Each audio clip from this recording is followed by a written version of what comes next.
अभी तक हमारा बेसिक्स चल रहा है ना सर, ये बेसिक्स कब खत्म होंगे? बस मोस्ट प्रोबेबली आज या अगली क्लास तक, ठीक है। तो हम लोग को बेसिक्स में वो जो चैप्टर था उसमें कलेक्शन ऑफ डेटा और ऑर्गेनाइजेशन ऑफ डेटा और प्रेजेंटेशन ऑफ डेटा, 3 पॉइंट समझने थे। कलेक्शन और ऑर्गेनाइजेशन ऑफ डेटा हो गया था, प्रेजेंटेशन ऑफ डेटा भी लगभग हो गया था। हमने देखा था कि प्रेजेंटेशन ऑफ डेटा में 2 पार्ट्स होते हैं, सॉरी 3 पार्ट्स होते हैं। हम डेटा को 3 तरीके से प्रेजेंट कर सकते हैं, टेक्सटुअल, ठीक है, टैब्यूलर और ग्राफिकल, ठीक है, जिसको डायग्रामेटिक भी कहा जाता है।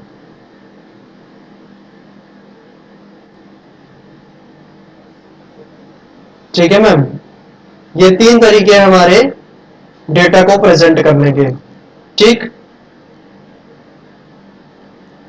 तो टेक्सटुअल और टैबुलर तो हमने पढ़ लिया है। आज हम पढ़ेंगे ग्राफिकल या diagrammatic presentation of data. Cool, चलो। लेकिन इसको पढ़ने से पहले जरा आपने जो कल सॉल्व करके भेजा है क्वेश्चन, उसको डिस्कस कर लिया जाए ना। क्वेश्चन नंबर 6 और क्वेश्चन नंबर 8 तो आपने भेजा ही नहीं। आपने कहा हम नहीं भेजेंगे सर।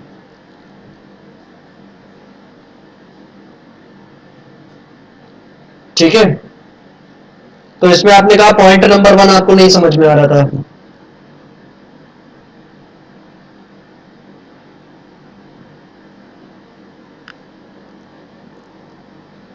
ठीक है, तो पॉइंट नंबर 1 आपको नहीं समझ में आ रहा था। पॉइंट नंबर 1 क्या था इसमें?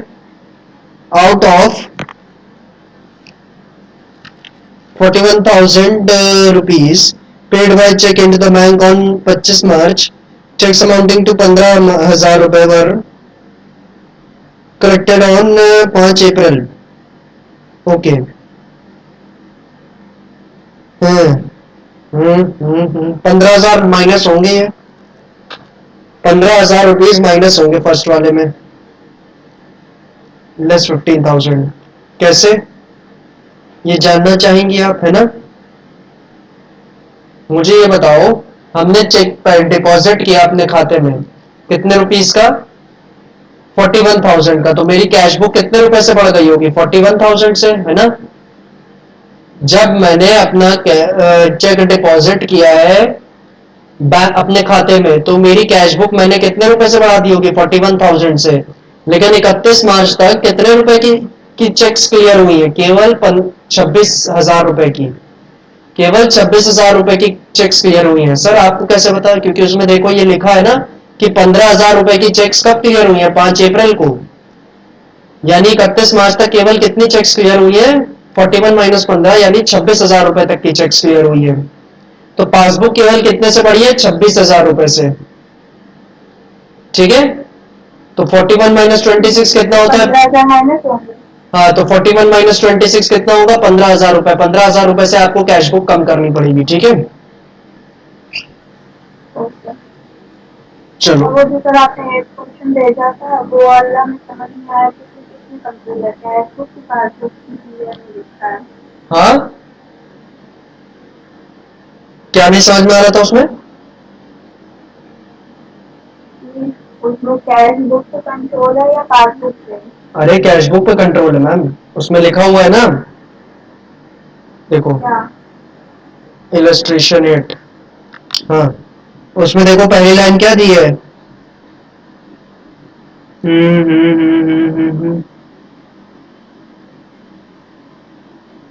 हाँ, bank statement showed a favourable balance of 9214।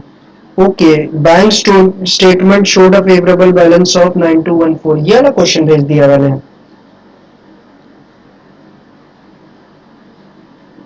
तभी मैंने कल रात को आपको क्वेश्चन नहीं भेजा था। नहीं, ये तो फिर अभी नहीं हो सकता, मतलब ये मैंने क्यों भेज दिया? वो वाले क्वेश्चंस खत्म हो गए क्या? Credit balance as per cash book वाले? एक सेकंड रुकना फिर अब।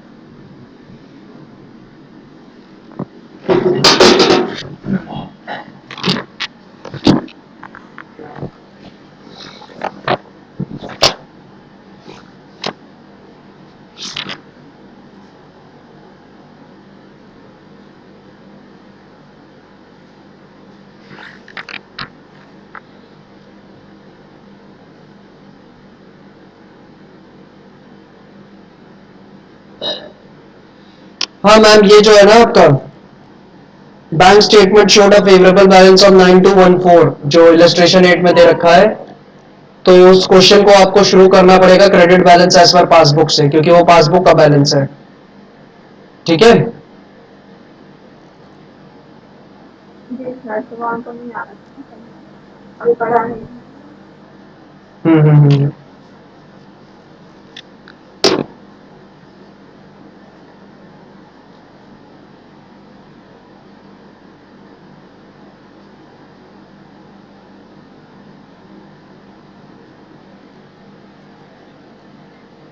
ठीक है, कोई दिक्कत नहीं है, तो इसकी जगह हम कोई दूसरा क्वेश्चन दे देते हैं।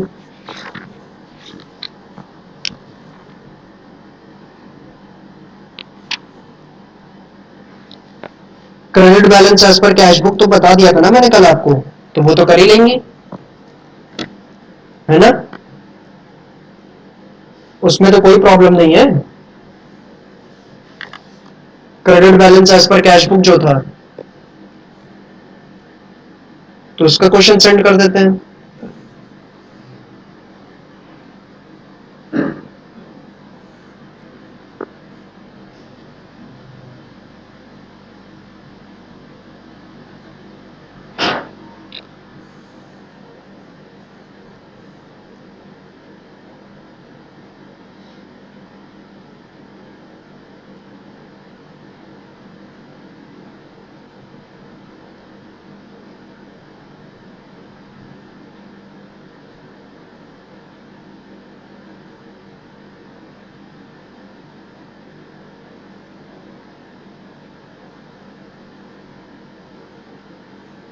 ये लो मैम, भेज दिया आपको।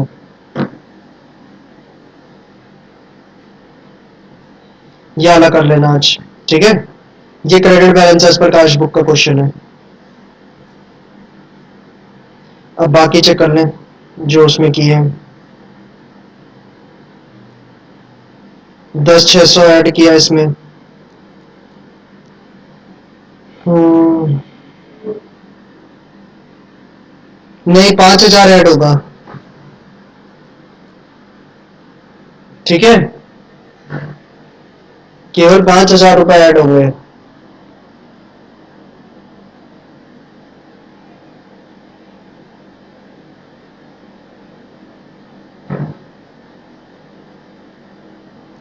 कैसे? 15,600 रुपए के आपने चेक्स की पेमेंट की है। चेक्स कितने रुपए की पेमेंट की है? 15,600 रुपए के चेक्स की। तो कैश बुक कितने से कम हुई होगी? 15,600 से। ठीक है। पासबुक की बात करूं तो पासबुक कितने से कम हुई होगी? 31 मार्च तक आपकी कितने चेक्स प्रेजेंट हुए हैं पेमेंट के लिए? केवल 10,600 रुपए के चेक्स प्रेजेंट हुए हैं पेमेंट के लिए। ठीक है, केवल 10,600 के। सर आपको कैसे पता? क्योंकि उसमें देखो लिखा हुआ है 5,000 के जो चेक्स हैं वो अभी क्लियर नहीं हुए हैं। ठीक है, वो कब क्लियर होंगे? 3 अप्रैल को क्लियर होंगे। 3 अप्रैल को क्लियर होंगे यानी 31 मार्च के बाद क्लियर होंगे। तो 5,000 के चेक्स 31 मार्च तक क्लियर नहीं हुए, तो कितने चेक्स 31 मार्च तक क्लियर हो गए? 15,600 माइनस 5,000 यानी 10,600 तक के चेक्स क्लियर हो चुके हैं 31 मार्च तक। ठीक है, तो कैश बुक 15,600 से कम होगी, पासबुक 10,600 से कम होगी। तो डिफरेंस क्या है दोनों में? 5,000 का। तो 5,000 रुपए से आपकी क्या होगा? कैश बुक को इंक्रीज करना पड़ेगा। ठीक है, समझी गई? जी सर।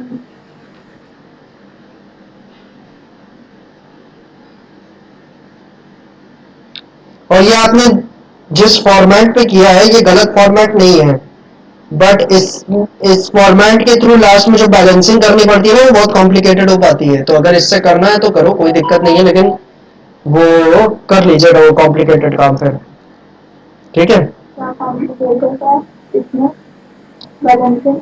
हाँ, थोड़ा सा कॉम्प्लिकेटेड होता है इससे बैलेंसिंग कर पाना इसमें, इस फॉर्मेट के ऊपर। वो मैं आपको कल इस फॉर्मेट पे क्वेश्चन करके दिखा दूंगा, तब देख लेना। ठीक है, इसीलिए पर्सनली मुझे ये इतना पसंद नहीं आता ये फॉर्मेट, लेकिन चलो, ये स्कूल में सीखा होगा ना। ओमिटेड टू वो तो बी। मैं था। अरे अरे मैडम, बुक के हिसाब से काहे चलने लग जाती हैं हर बार? सर, क्योंकि book is the most intelligent thing, omitted to be banned.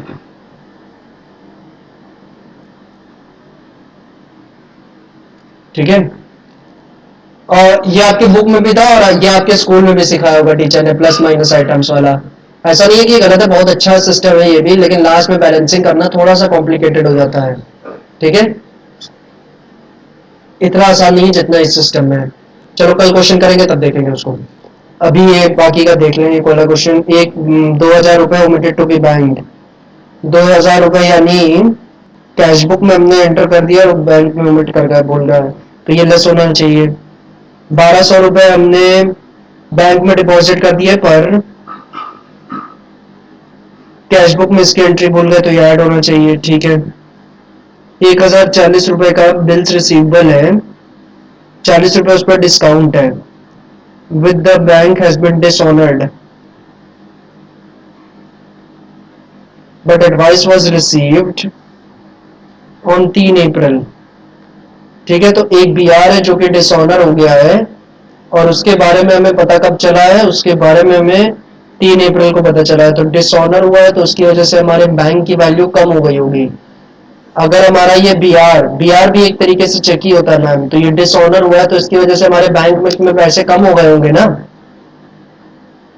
ठीक है, अगर ये बीआर डिसऑनर हुआ है तो इसकी वजह से हमारे बैंक में पैसे कम हो गए होंगे, और हमारे बैंक में अगर पैसे कम हो गए हैं तो बैंक में कितने रुपए कम हुए होंगे? 1,040 रुपए। तो हमें अपनी कैश बुक कितने से कम करनी चाहिए? 1,040 से कम कर देनी चाहिए इसको बराबर करने के लिए। ठीक है, आज इकोनॉमिक्स की क्लास है सर। हाँ मुझे भी पता है ये बात, थैंक्स फॉर रिमाइंडिंग। बट ये क्वेश्चन डिस्कस नहीं करना चाहिए क्या, जो आपकी गलतियां हैं? बताओ। और मैं हाँ आपको रिमाइंड करा रही हाँ हाँ, मैं खुद कह रहा हूँ इकोनॉमिक्स की है। चलो इतना समझ में आ गया ना। तो ये 1,040 आपने प्लस आइटम्स में दिखाया, वो माइनस आइटम्स में दिखाना है। अगला,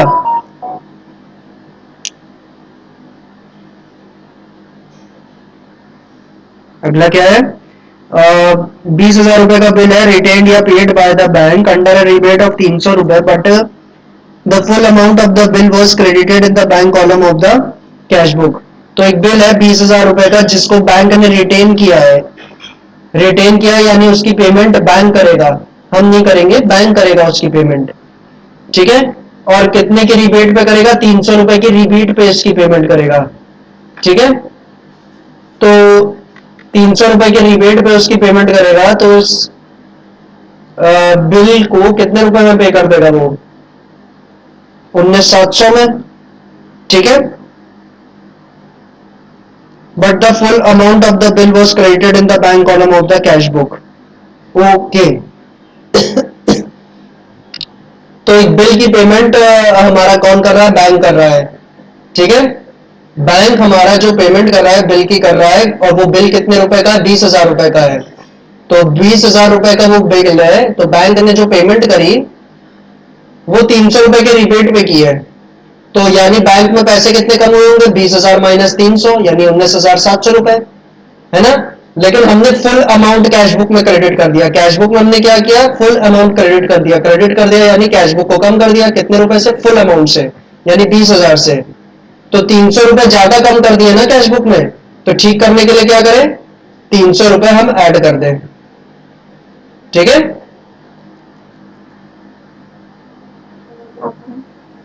अच्छा, एक और 5,000 रुपए wrongly credited in the passbook was reversed on 2 अप्रैल। 300 रुपए, ये वाला तो आपने बिल्कुल गलत किया। 20,300 प्लस माइनस आइटम्स में दिखा रखा है। ठीक है, ये वाला ट्रांजेक्शन बहुत ही गलत किया है।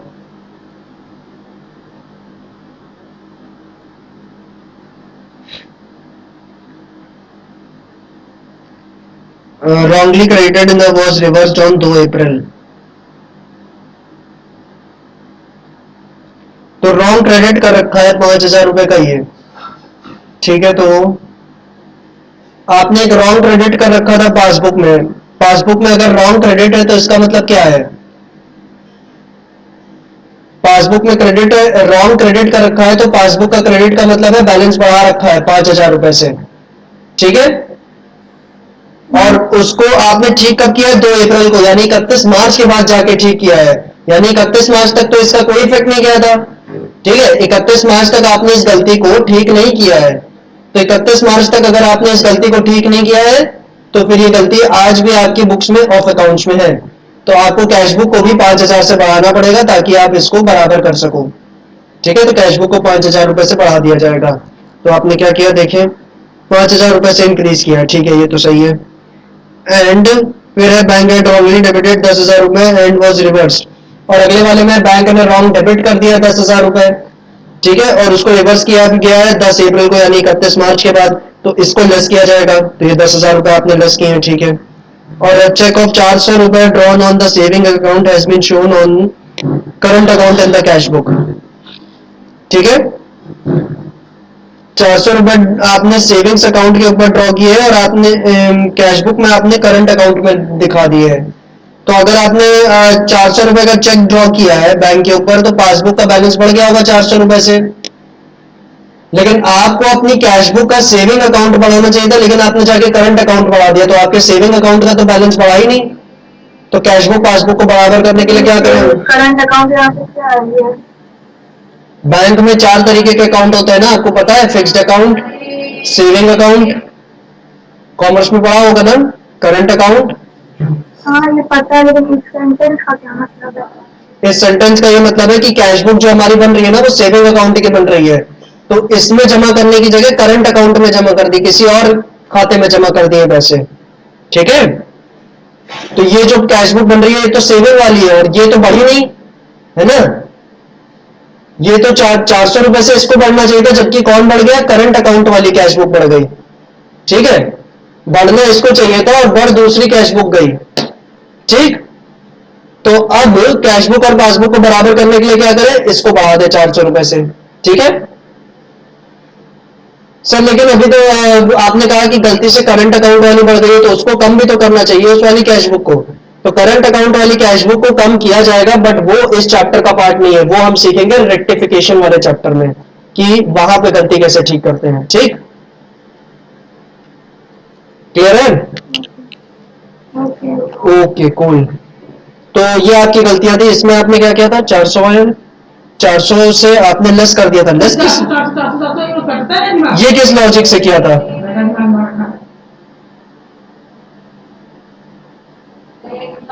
ये कौन सा दिमाग लगाया था मैम? कौन सी वाले में? अरे इसी में, यही जो 400 वाला है, सेविंग करंट वाला, इसमें आपने लेस कर दिया, माइनस आइटम। बिल्कुल नहीं समझ आया ना। अच्छा ये समझ में नहीं आया, तो हमने कहा सर तुक्का ही लगा लेते हैं, चलो।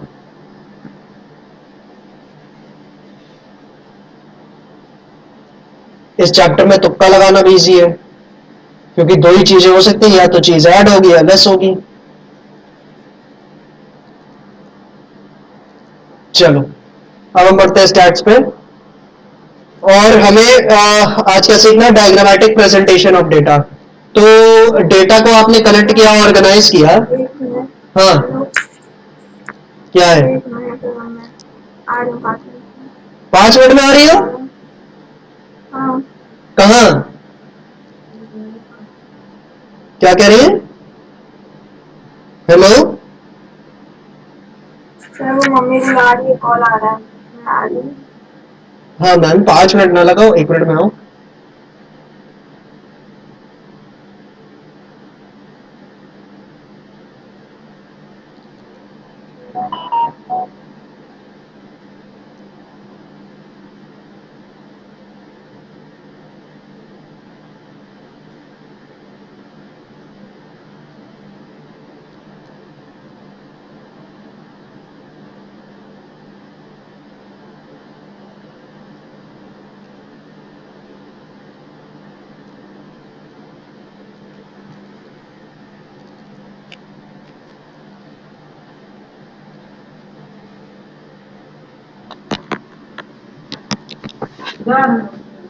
फिर क्या दुश्मन क्या क्यों जा रही हो? अरे यहाँ पे रखा था ये।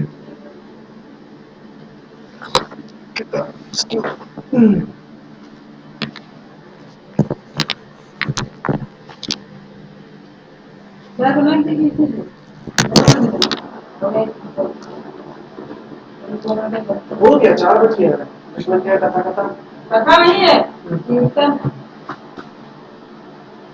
दो अब तुम तो मेरे दुश्मन हो तुम्हारे नहीं चाय बढ़ाई दे दे पीला बढ़ाई दे तो वो कितना घंटा लगी काय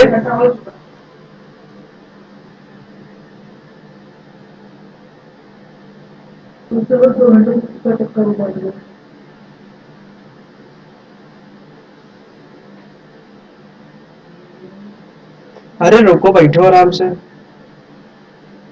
लेकिन नहीं भैया भगवान का काम है जाना है वो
GoDaddy की best hosting services website down नहीं होगी तो बिजनेस अप ही होगा ना।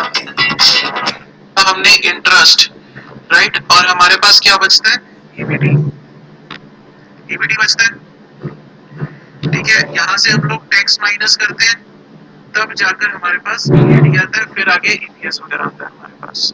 अब हम ये बोलते हैं कि फाइनेंशियल ब्रेक इवन पॉइंट क्या है। It is that point where we are able to recover this interest fixed financial cost from the EBIT.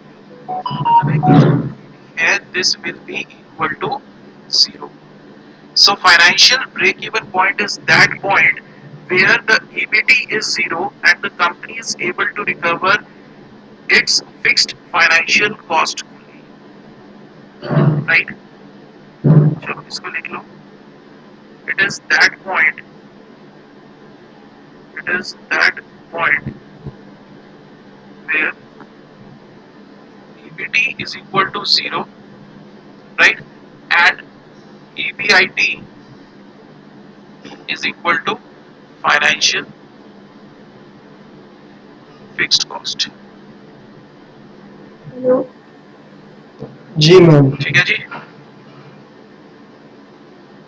आवाज आ रही है, आप कुछ और तो बना रहे हैं क्या?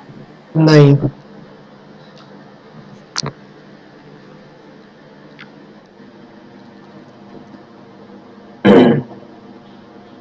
चलो फिर हमें क्या करना था, फिर हमने डेटा को कलेक्ट किया, ऑर्गेनाइज किया, उसके बाद उसको प्रेजेंट करना होता है। तो डायग्रामेटिक वे में डेटा को किस तरीके से प्रेजेंट किया जा सकता है? By drawing certain graphs. ठीक है, डायग्रामेटिक वे में डेटा को कैसे प्रेजेंट किया जा सकता है? By drawing certain graphs. ठीक है, अब हालांकि ग्राफ्स को अगर आपको ड्रॉ भी करना है ना, तो इसके लिए भी ग्राफ्स को ड्रॉ करने के लिए भी आपको पहले डेटा को टैबुलर फॉर्म में कन्वर्ट करना पड़ेगा। आप डायरेक्टली ग्राफिकल फॉर्म में डेटा को कन्वर्ट नहीं कर सकते, आपको पहले टैबुलर फॉर्म में डेटा को कन्वर्ट करना पड़ेगा, उसके बाद आप अपने डेटा को ग्राफिकल फॉर्म में कन्वर्ट कर पाएंगे। ठीक है, हेलो। हेलो दो प्रीत कौर कैसे आ रही हैं? ये क्या है मैम? आपने 2 फोन से ज्वाइन कर रखा है क्या? पता नहीं, चलो। तो सबसे पहला ग्राफ हम कौन सा पढ़ेंगे? हम पढ़ेंगे लाइन ग्राफ। ठीक है, लाइन ग्राफ को एक और नाम से जाना जाता है हिस्टोग्राम, हिस्टोरियाग्राम, सॉरी, हिस्टोरियाग्राम।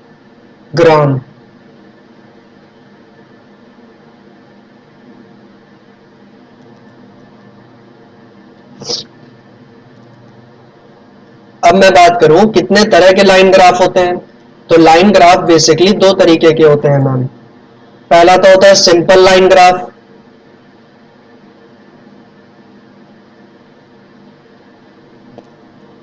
ठीक है। सिंपल लाइन ग्राफ क्या होता है? जिसमें केवल एक लाइन बनती है। और दूसरा होता है multiple line graph. Multiple line graph में क्या होता है? एक से ज्यादा लाइन बनती हैं। ठीक है, इसका सबसे अच्छा एग्जाम्पल है क्रिकेट। ठीक है, क्योंकि इसका सबसे ज्यादा यूज भी हम वही देखते हैं, इस ग्राफ का। जब फर्स्ट इनिंग्स कंप्लीट होती है, इनिंग्स जानती है ना, कहीं आप क्रिकेट से बिल्कुल ही दूर तो नहीं है। जो फर्स्ट इनिंग्स होती है, फर्स्ट इनिंग्स का मतलब होता है जो भी टीम पहले बैटिंग करती है, ठीक है, तो उसका जो रन रेट होता है, ठीक है, जो उसकी रन बनाने की रफ्तार होती है, उसको एक ग्राफ में रिप्रेजेंट किया जाता है, लाइन ग्राफ होता है वो। ठीक है, तो जब आप फर्स्ट इनिंग्स का केवल ग्राफ देखेंगी तो वो क्या होगा? वो केवल क्योंकि उस समय केवल एक ही टीम ने बैटिंग की है, तो इस वजह से उसमें केवल उसी टीम का ग्राफ बना होगा। ठीक है, जैसे कि कल है किसका आईपीएल फाइनल है ना, किसके किसके बीच है? चेन्नई और कोलकाता के बीच। तो मान लो चेन्नई पहले बैटिंग करेगा, तो चेन्नई की बैटिंग के बाद जब आप उसके रन रेट का ग्राफ देखेंगे, हाँ, तो चेन्नई की बैटिंग के बाद जब आप चेन्नई की बैटिंग का वो देखेंगे, उसका रन रेट का ग्राफ, तो चेन्नई का क्या होगा? आप जो ये ग्राफ देखेंगे केवल एक सिंगल लाइन में रिप्रेजेंट होगा। क्यों? क्योंकि उस समय केवल वो लाइन किसको रिप्रेजेंट कर रही होगी? चेन्नई के रन स्कोर्ड को रिप्रेजेंट कर रही होगी। किसको रिप्रेजेंट कर रही होगी? चेन्नई के रन स्कोर्ड को रिप्रेजेंट कर रही होगी। लेकिन जब कोलकाता भी बैटिंग कर लेगा ना, तो उसके ऊपर एक और लाइन आ जाएगी। ठीक है, और ये जो सेकंड लाइन होगी, ये किसको रिप्रेजेंट करेगी? कोलकाता के रन स्कोर्ड को। ठीक है, तो जो फर्स्ट इनिंग्स के बाद आपका लाइन ग्राफ बन रहा था, वो क्या था? वो सिंपल लाइन ग्राफ था। लेकिन कोलकाता ने जब बैटिंग कर दी और उसके बाद ये जो 2 लाइन वाला लाइन ग्राफ बन रहा है, ये क्या है? Multiple line graph. ठीक है, आप ऐसा देखते नहीं है जब दूसरी टीम बैटिंग कर रही होती है तो एक ग्राफ चलता रहता है, हाँ, ये ऊपर जा रहा है या नीचे आ रहा है। कमेंटेटर्स कहते हैं नीचे आ रहा है तो ये टीम हारने की कगार पे, लेकिन जैसे ही ये कर्व ऊपर जाने लग जाता है दूसरी वाली टीम का, उसको कहने लग जाता है नहीं अब ये वापस जीतने की पोजीशन पे आ रही है। ठीक है,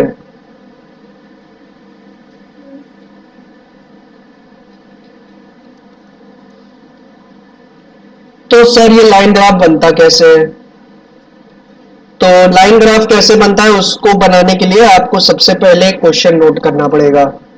ठीक है, तो एक क्वेश्चन नोट करो, एग्जाम्पल 1 डाल लो इसको। ठीक, नोट करो इसको। ये सब बनाया है आपने कभी ये सब graphs, line graph, pie chart, bar graph, column graph? हाँ, बनाया बनाया है। कौन सी कक्षा में? 8th में। चलो ठीक है, अच्छी बात है। तो यहाँ तो रिवीजन हो रहा है ना। चलो एग्जाम्पल 1 नोट करो।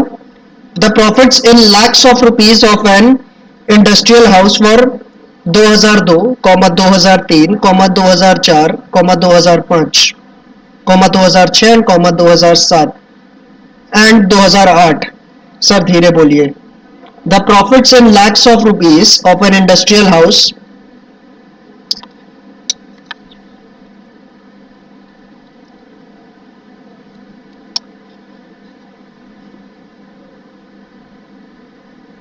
हो गया।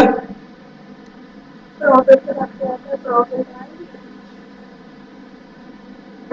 Industrial house for, profit and industrial house, हाँ, profit in lakhs of rupees of an industrial house.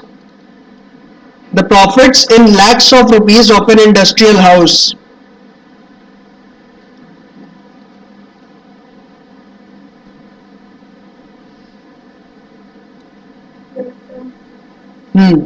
For 2002, 2003, 2004, 2005, 2006, 2007 and 2008। फिर 2002 का ना छोटे तो इतना कर 2002, 2004, 2005, 2000 मतलब 2002 से लेकर 2008 तक। ये मुझे समझ में आता है।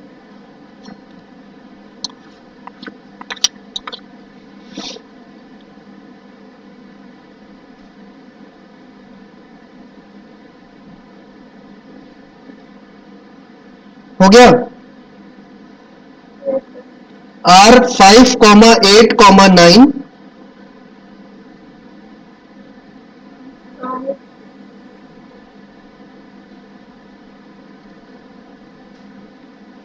6, 12, 15 and 24 respectively. 5896, 5896, 12, 15 and 24.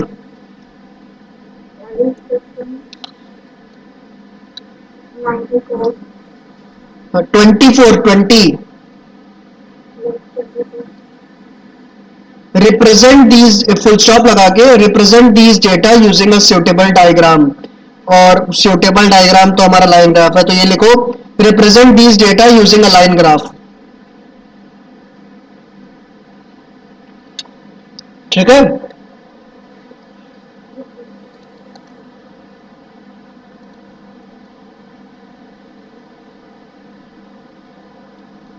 ईयर क्या है? सबसे पहले 2002, फिर 2003, फिर 2004, 2005, then 2006, then 2007 and then finally 2008. और इन सालों में कितने प्रॉफिट्स हुए हैं वो दिया है क्वेश्चन में, क्या क्या हुए हैं बताओ। 5 lakh, 8 lakh, 9 lakh, 6 lakhs, 12 lakhs, 15 lakhs and 24 lakhs। ठीक है, यही डेटा मैंने दिया है ना आपको। ठीक है,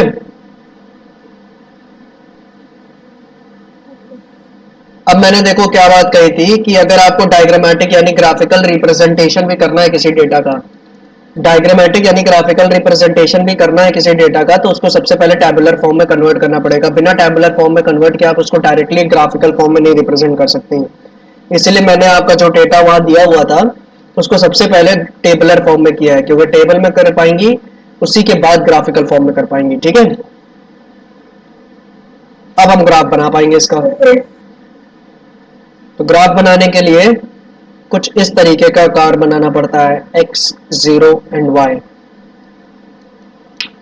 इस पे मैं लूंगा ईयर्स को, आप चाहे तो प्रॉफिट भी ले सकती हैं एक्स एक्सेस पे, और वाई एक्सेस पे मैं लूंगा प्रॉफिट्स को, आप चाहे तो इसके ऊपर ईयर्स ले सकती हैं, वो आपकी मर्जी। ठीक है, उसके बाद यहाँ पे प्लॉट करेंगे जो ईयर्स हैं हमारे, जो क्वेश्चन में दिए हैं। तो सबसे पहला ईयर कौन सा दिया है, 2002। उसके बाद क्या दिया है, 2003। उसके बाद क्या दिया है, 2004, फिर 2005, फिर 2006, then 2007, then 2008, then 2009। बस इतना बहुत है, इससे आगे तो है भी नहीं।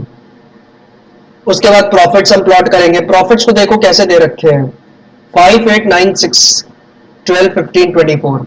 तो मैं कितने कितने के गैप्स में प्लॉटिंग रखूं, मैं कितने कितने के गैप्स में अपने ग्राफ्स की वाई एक्सेस पे प्लॉटिंग करूं। ठीक है, कितने कितने पे करूं, कितने कितने का डिफरेंस रखूं, 3 का, 3 का ज्यादा उचित है। तो यहाँ पे 3, फिर 6, फिर 9, फिर 12, 15, 18, 21, 24। ठीक है, अब इसके बाद हमें क्या करना है, सिंपली डॉट्स को प्लॉट कर देना है। तो देखो सबसे पहला क्या है, 2002 में प्रॉफिट कितना हुआ है, 5 लाख। ठीक है, तो 2002 आपका यहां पे है ना, 2002 यहां पे है, और 5 लाख कहां होगा, 6 के थोड़ा नीचे यहां पे। तो यानी यहां पे जो प्लॉट बन रहा है, यहां पे जो पॉइंट बन रहा है, ठीक है, ये जो पॉइंट है, ये यहां पे आपका फर्स्ट पॉइंट बनेगा लाइन ग्राफ का। ठीक है, 2002 ईयर एंड 5 लाख प्रॉफिट। ठीक है, प्रॉफिट्स इन लैक्स है। ठीक, क्लियर है। अगला देखो क्या है, 2003 ईयर है और प्रॉफिट्स है 8 लाख रुपीस। तो 2003 ईयर यहां पे है, ठीक है, और 8 लाख कहां पे होगा, 9 के थोड़ा नीचे यहां पे, जहां पे दोनों पॉइंट ज्वाइन हो रहे हैं, वो क्या होगा आपका, यहां पे आपका सेकंड पॉइंट बनेगा इस लाइन ग्राफ का। ठीक है, इसी तरह हमें आगे भी बनाने हैं। 2004 एंड 9 लाख। तो 2004 देखो यहां पे है और 9 लाख ये है।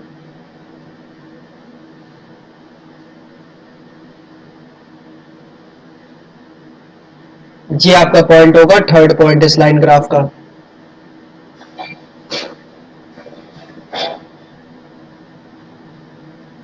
उसके बाद 2005 6 लाख।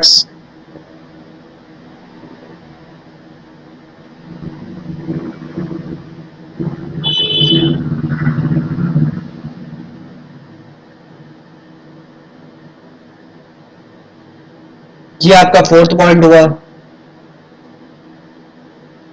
2006 में 12 लाख का प्रॉफिट है, तो 2006 से एक पॉइंट चलाते हैं, और 12 लाख का प्रॉफिट है यहाँ पे, तो यहाँ से 12 लाख से चलाते हैं, और दोनों जिस पॉइंट पे मीट करेंगे वो आपका फिफ्थ पॉइंट होगा लाइन ग्राफ का।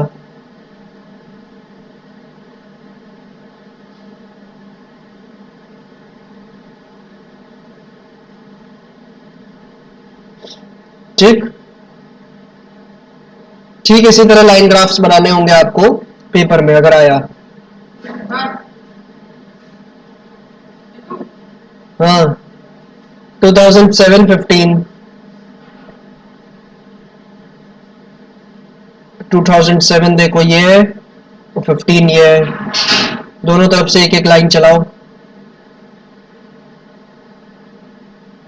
और दोनों जिस पॉइंट पे मैच कर रहे हैं वहां पे आपका 6th पॉइंट बन जाएगा इस लाइन ग्राफ का, ठीक है। एंड देन फाइनली 2008 24, ठीक है।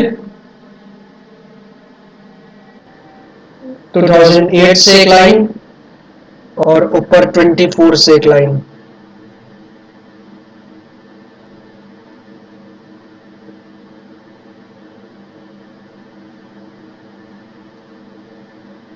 यहां पे आपका लास्ट पॉइंट बन जाएगा इस लाइन ग्राफ का, ठीक है। अब इसके बाद क्या करना होगा, इसके बाद ये जो लाइनें बना रखी हैं जो सपोर्ट के लिए बनाई थी कि कहां पे जाके ये लोग मीट करेंगे, इनको रब कर दो, क्योंकि इनका कोई रोल है ही नहीं। असल में रोल क्या है, जो आपने प्लॉटिंग की है, जो आपने डॉट्स बनाए उनका रोल है।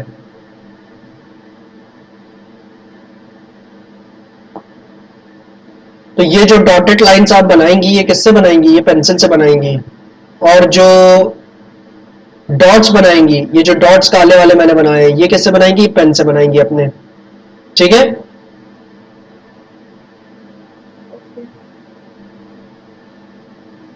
ओके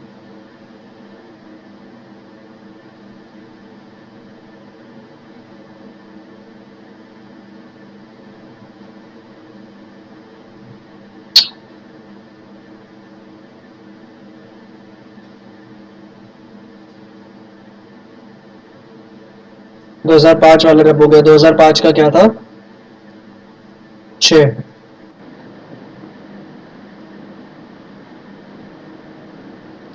ठीक है। अब बस क्या करना है, ये सारे पॉइंट्स को, फर्स्ट पॉइंट को सेकंड पॉइंट से ज्वाइन करो, सेकंड को थर्ड से, थर्ड को फोर्थ से, फोर्थ को फिफ्थ से, फिफ्थ को सिक्स्थ से और सिक्स्थ को सेवेंथ से। बन गया लाइन ग्राफ, ठीक है। इस तरीके से बनता है। कोई डाउट इसमें?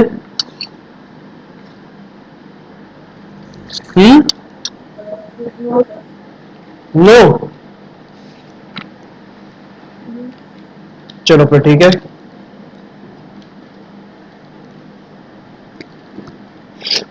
तो फिर एक डायग्राम आपको बनाने के लिए कहता हूं, बनाएंगी?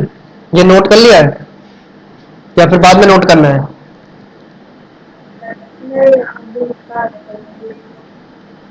हाँ, बाद में कर लेंगी।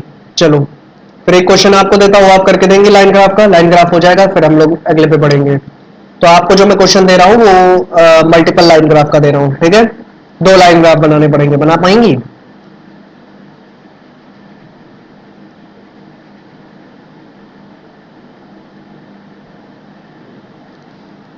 क्वेश्चन लिखो, the production of wheat and rice of a region are given below. The production of wheat and rice of a region are given below। और बिलो के बाद ये वाला निशान लगा लेना और नेक्स्ट लाइन से ये टेबल बनाना जो मैं बनाने जा रहा हूं, ठीक है।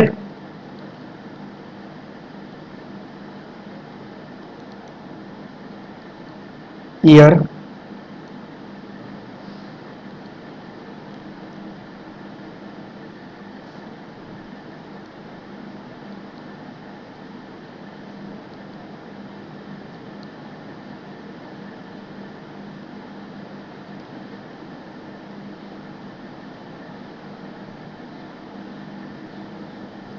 नोट कर लिया, हाँ नोट कर लिया। क्या वो ग्राफ? हाँ चलो ठीक है। अब ये वाला क्वेश्चन आपको करना है। मैंने ये आपने लिख लिया ना एग्जाम्पल 2 जो मैंने अभी बोला है, ठीक है। हाँ। तो ये आपका डेटा है जो आपको इनपुट करना है, जिसके ऊपर ग्राफ बनाना है। और इसमें क्योंकि व्हीट और राइस दोनों का प्रोडक्शन लेवल दे रखा है, क्या व्हीट और राइस का प्रोडक्शन लेवल दे रखा है, तो एक लाइन बनेगी किसके लिए, व्हीट के लिए, एक लाइन बनेगी राइस के लिए, ठीक है। तो ये मल्टीपल लाइन ग्राफ बनेंगे यहाँ पे, ठीक। चलो